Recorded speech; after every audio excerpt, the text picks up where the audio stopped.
আল্লাহ বলে, কিরে ফেরেশতারা, ঘটনা কি? এত খাবার কেন? আল্লাহ রোজা রাখছে। কি চায়? আল্লাহ ক্ষমা চায়। তো খায় না যে তৃষ্ণার, তো আল্লাহ আপনার ভয়। আমারে দেখছে না, আল্লাহ আপনারা দেখে নাই। জান্নাত দেখে নাই, আমার জাহান্নাম দেখেছে। আল্লাহ কিন্তু জানে, তারপরে ফেরেশতাদের মুখ থেকে বের করা হবে। সুবহানাল্লাহ পড়েন। আমার জাহান্নাম দেখেছি কিনা বলো। ফেরেশতারা বলে, না জাহান্নাম দেখে নাই। আমার জান্নাত দেখেছে কিনা বলো। জান্নাতও দেখে নাই, কিছুই দেখে নাই, আপনারেও দেখে নাই। আল্লাহ এবার খুশি হয়ে যাবে। আমার খুশির জন্য আমার ভয়ে তৃষ্ণার্ত ক্ষুধার্ত সামনে খাবার হাত বাড়ালেই খেতে পারে, গ্লাসটা তুললেই পান করতে পারে, আমার ভয়ে খায় না। আমার ক্ষমা চায়, আমার কাছে ক্ষমা প্রার্থনা করে। এখন আমার বান্দা যা দোয়া করবে, বান্দার সব দোয়া আমি কবুল করে নেব। আল্লাহর ভালোবাসা সফট কর্নার খুব গ্রো করে, ঝোপ বোঝে খুব মারতে হবে, ঠিক কিনা?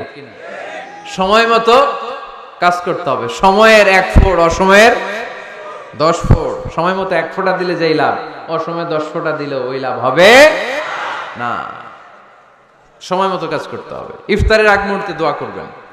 বাইনাল আযানি ওয়াল ইকামা, আল্লাহর হাবিব সাল্লাল্লাহু আলাইহি ওয়াসাল্লাম বললেন, আদ-দুআউ লা ইউরাদ্দু বাইনাল আযানি ওয়াল ইকামা। আযান এবং ইকামতের মাঝখানে দোয়া করলে ওই দোয়া আল্লাহ কখনো ফিরিয়ে দেয় না।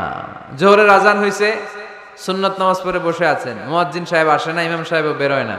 এই সময়টা অনেকে কিছুই করে না, ঘড়ির দিকে তাকায় থাকে, মোবাইল টিপে, পাশের লোকের সাথে কথা বলে।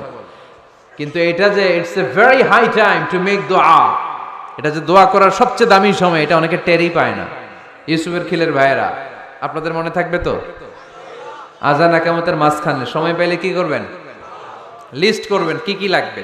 আল্লাহ আমার টাকা লাগবে, আল্লাহ আমার পয়সা লাগবে, আল্লাহ আমার স্বাস্থ্য খারাপ, সুস্থতা লাগবে, আল্লাহ আমার ছেলে নাই, ছেলে লাগবে, আল্লাহ আমার মেয়ে নাই, মেয়ে লাগবে, আল্লাহ আগামী ইলেকশনে আমি দাঁড়াইতে চাই, আমার তুমি চেয়ারম্যান বানাই দিও।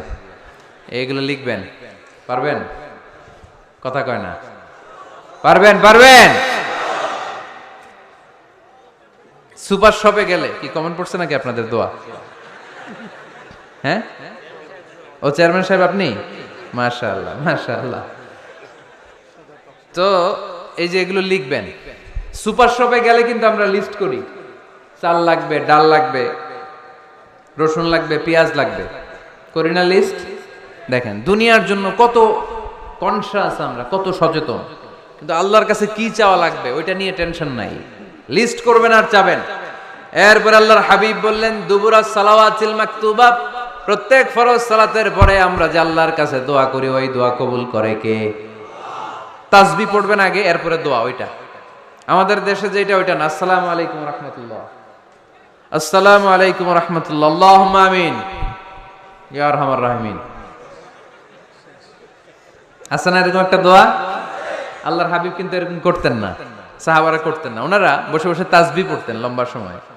তাসবিহ পড়ে এরপরে দোয়া করেন, কবুল হবে। আয়াতুল কুরসি পড়বেন, কবুল করে নিবে কে? মান ক্বারা আয়াতুল কুরসি দুবুরা কুল্লি